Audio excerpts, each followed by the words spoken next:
ചേച്ചി ഇൻഡസ്ട്രിയിൽ വന്ന സമയത്തെ ഇൻഡസ്ട്രി അല്ല ഇപ്പൊ. അതായത് പോകുമ്പോ തന്നെ ഇപ്പൊ ക്യാമറയും കൊണ്ട് വരും, ഫോണിൽ തന്നെ ഷൂട്ട് ചെയ്യും, സംസാരിക്കാൻ വരും. അപ്പൊ ചേച്ചിക്ക് ഈ ഒരു ഷിഫ്റ്റ് എങ്ങനെ തോന്നും ചേച്ചിക്ക് പുറത്തിറങ്ങി കഴിയുമ്പോൾ? സത്യം പറഞ്ഞാൽ ഞാൻ അമ്മ അസോസിയേഷനിൽ ലാസ്റ്റ് പോയത് തലയില് മുക്കാടൊക്കെ ഇട്ടിട്ടാണ്. അതായത് ഒരിക്കലും അങ്ങനെ ഒരു വെസ്റ്റേൺ ഡ്രസ്സിൽ പോവാത്ത ഞാൻ ആ ലാസ്റ്റ് അമ്മ അസോസിയേഷനിൽ വോട്ട് ചെയ്യാൻ വെസ്റ്റേൺ ഡ്രസ്സിൽ പോയി തലയൊക്കെ മൂടി തൊപ്പിയൊക്കെ വെച്ചിട്ടാ പോയത്. എന്തിനാ? ഇവരിതിങ്ങനെ പിടിച്ചിട്ട് ഇതറിയോ, എന്താണ് അറിയാനുള്ളത്?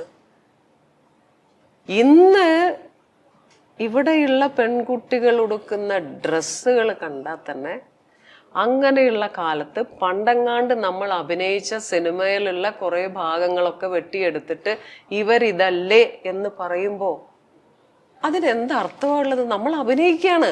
അന്ന് നമ്മുടെ കാലത്തിൽ 1987, 88 കാലത്തിലൊക്കെ അഭിനയിച്ച എല്ലാ നടീനടന്മാരും അഭിനയിക്കുന്ന പോലെ തന്നെയൊക്കെ നമ്മളും അഭിനയിച്ചിട്ടുള്ളൂ. പിന്നെ എത്ര 3 മണിക്കോ 2 മണിക്കോ ഒക്കെ പടം ഇടുന്നു പറഞ്ഞാൽ അതൊന്നും നമ്മളല്ല. അത് കാണാനും ഈ കേൾക്കാനും ഇവിടെയുള്ള ആളുകൾക്ക് മനസ്സിലാവില്ലേ? നമ്മുടെ മുഖം കാണിക്കും, ബാക്കിയെല്ലാം ഈ ഫോറിനേഴ്സിന്റെ ഇവരെയൊക്കെ എന്തൊക്കെയോ വെട്ടിയെടുത്തിട്ടാണ് ഈ നൂൺ ഷോകൾ കാണിച്ചിരുന്നത്. അതുപോലും തിരിച്ചറിയാൻ പറ്റാത്ത ഒരു കൂട്ടം ജനതയാണ് നമുക്ക് ചുറ്റുമുള്ളത്. അന്ന് ആ ഒരു പ്രശ്നത്തിന്റെ ഭാഗമായി പോയിരുന്നല്ലോ ചേച്ചി. അതെ. അപ്പൊ എനിക്ക് അതിൽ സങ്കടമൊന്നുമില്ല. അയ്യേ, കാരണം ഞാൻ ഒറ്റയ്ക്ക് മാർക്കറ്റിൽ പോകുന്നുണ്ട്, ഞാൻ ഒറ്റയ്ക്ക് പച്ചക്കറി വാങ്ങാൻ പോകുന്നുണ്ട്. ഞാൻ ഈ നിങ്ങളിൽ ഒരാളായിട്ട് ഞാൻ ജീവിക്കുമ്പോൾ ഒരാൾ പോലും എന്നെ ശൂശൂന്നോ അയ്യോന്നില്ല. അവർക്ക് സന്തോഷമേ ഉള്ളൂ ഞാൻ വരുമ്പോൾ. ചേച്ചി ഇല്ലെങ്കിൽ അമ്മ എന്നുള്ള വിളിയാണ് അവരിൽ നിന്ന് കേൾക്കുന്നത്. പക്ഷെ ഒരു പറ്റം ആളുകൾ അവരെന്നെ ടാർഗറ്റ് ചെയ്യുന്നുണ്ട്. അത് ഇന്നും ഇന്നലെയല്ല, വർഷങ്ങളായിട്ട് അത് നടന്നു പോകുന്നുണ്ട്. ഒരേപോലെയുള്ള ഒരു കമൻസ് ആയിരിക്കും അതിൽ വരിക.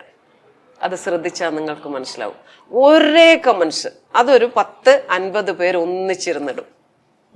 അതൊരു കോള് പോവും, ദേ അവളുടെ ഒരു ഇന്റർവ്യൂ വന്നിട്ടുണ്ട്, താഴെ ടക്കെന്ന് വരും 50 പേര് ഒരേപോലെ. അത് കഴിഞ്ഞാൽ അയ്യോ ചേച്ചി, നല്ല ആൾക്കാർ, എന്നെ അറിയുന്നവർ അല്ലാത്തവർ വന്ന് ആ പറഞ്ഞിരിക്കുന്നതിന് ഇപ്പൊ നമ്മളൊരു ഇന്റർവ്യൂ നടത്തുമ്പോൾ ആ ഇന്റർവ്യൂവിനെ പറ്റിയിട്ടുള്ള കറക്റ്റായ കണ്ടന്റ് താഴെ എഴുതിയിടും.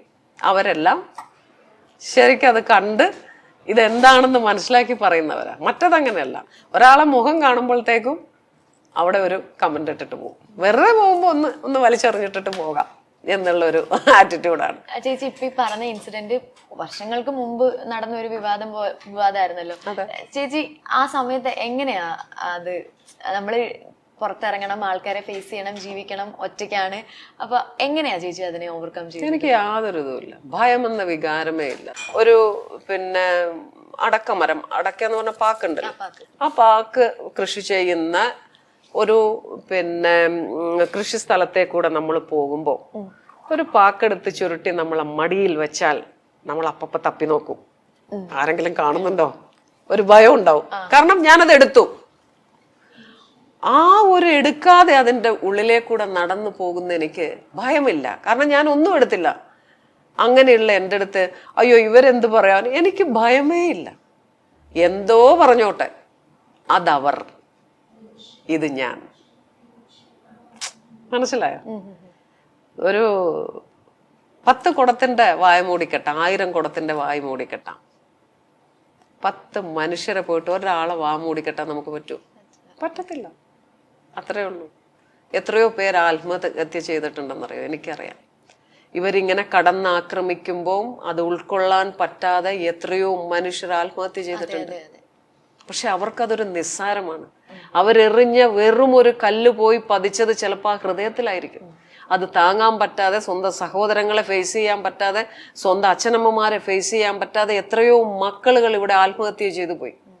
പക്ഷെ ഇവർ മനസ്സിലാക്കുന്നില്ല, ഇവര് കാരണമാണ് അവർ പോയി ആത്മഹത്യ ചെയ്തത്.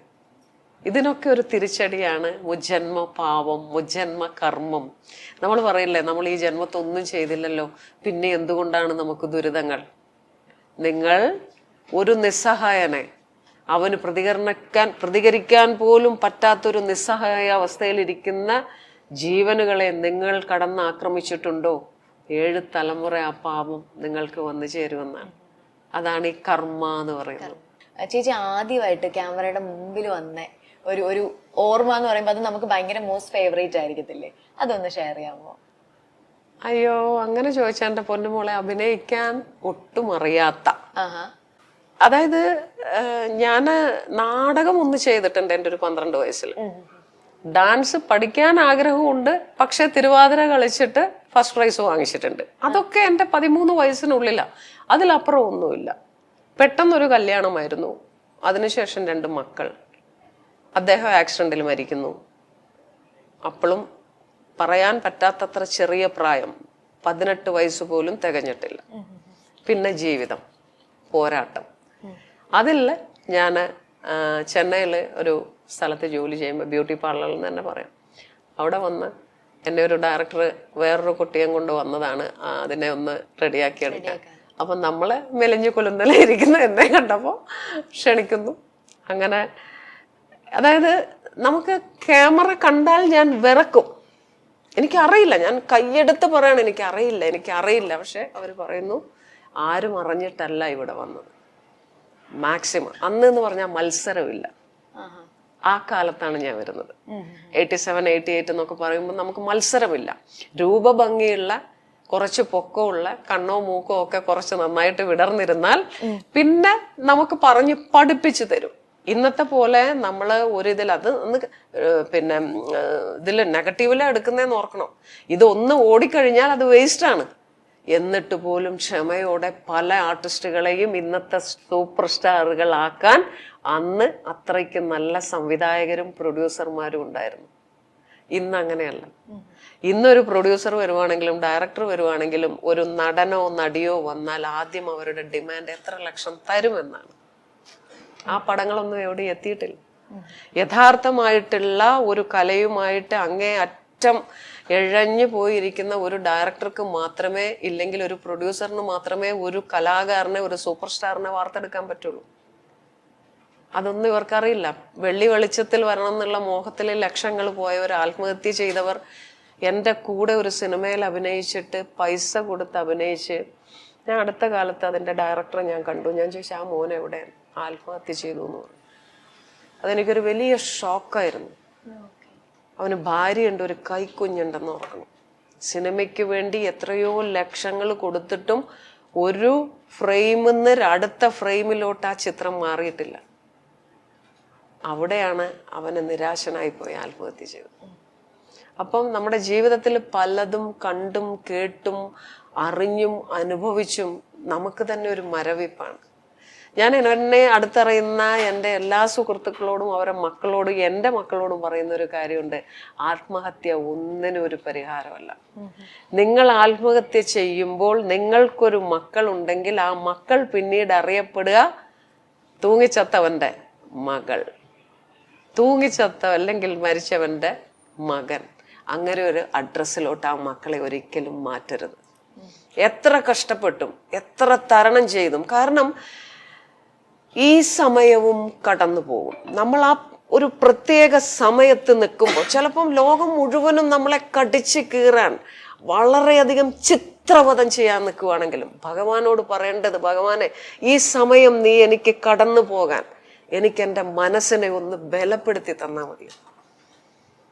അടുത്ത നിമിഷം നമുക്ക് എന്തെങ്കിലും ഒരു വാതിൽ തുറക്കും, ഇല്ലെങ്കിൽ ഒരു കോള് വരും, എന്താടാ നീ ചെയ്യുന്നത്?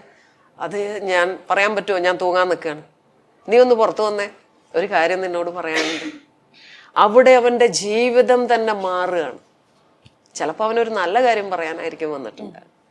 അപ്പൊ അപ്പോൾ ഞാൻ എല്ലാവരോടും പറയുന്ന ഒരൊറ്റ കാര്യമുള്ളൂ, നമുക്കൊരു പ്രത്യേക സമയം, ഒരു സന്ദർഭം വരുമ്പോൾ, എത്രയോ മക്കൾ ഞാനിപ്പോൾ നമ്മൾ ഫേസ്ബുക്ക് തുറന്നാൽ കാണാം, അവരൊക്കെ പോയി. അപ്പൊക്കെ ഞാൻ ഓർക്കും, എന്തിനു വേണ്ടി? അങ്ങനെയാണെങ്കിൽ ഞാൻ എത്ര പ്രാവശ്യം പോകും? ഓരോ ഇന്റർവ്യൂ കഴിയുമ്പോഴും എന്നെ ചിത്രവധം ചെയ്യുന്ന 1,00,000 ജനങ്ങളുടെ ഇടയിൽ പിറ്റേ ദിവസവും ചിരിച്ചുകൊണ്ട് വന്ന് നിൽക്കുന്ന ഒരാളാണ് ഞാൻ. എന്തുകൊണ്ടറിയോ? പറയേണ്ടവർ പറഞ്ഞുകൊണ്ടേയിരിക്കും. നമുക്ക് അവരെ ഒന്നും വായ മൂടിക്കെട്ടാൻ പറ്റില്ല. ഞാൻ എന്നിട്ട് ആ ഇത് കമന്റ്സ് എഴുതിയ ആൾക്കാരെ നോക്കും. 28 വയസ്സ് 27 വയസ്സ്, ഞാൻ അഭിനയിക്കുന്നത് 40 കൊല്ലമായി. അപ്പോൾ അവർ പറയുന്നത് ഞങ്ങൾ സൈക്കിളിൽ പോയിട്ട് ഈ പടം കണ്ടിട്ടുണ്ട്. അപ്പൊ ഞാൻ ഓർക്കും, ഇവരെപ്പോഴായിരിക്കും സൈക്കിളിൽ പോയിട്ടുണ്ടാകുക? 22 വയസ്സുള്ള ഒരുത്തൻ 40 വർഷം മുമ്പേ അഭിനയിച്ച സിനിമ തിയേറ്ററിൽ പോയി സൈക്കിളിൽ പോയി ചവിട്ടി കണ്ടു എന്ന് പറയുമ്പോ എന്തൊരു വിരോധാഭാസം നോക്കണം. ഇത് കാണുമ്പോ ഇപ്പൊ എനിക്ക് കോമഡിയാ ഇതൊക്കെ വായിച്ചിട്ടേ. അപ്പൊ അങ്ങനെ നമ്മള് എത്ര ട്രാജഡികളെയും ചിരിച്ചുകൊണ്ട് മുന്നേറിയാലുണ്ടല്ലോ ജീവിതത്തിന് ഒരു ഭാവമേ ഉള്ളൂ, ചിരി.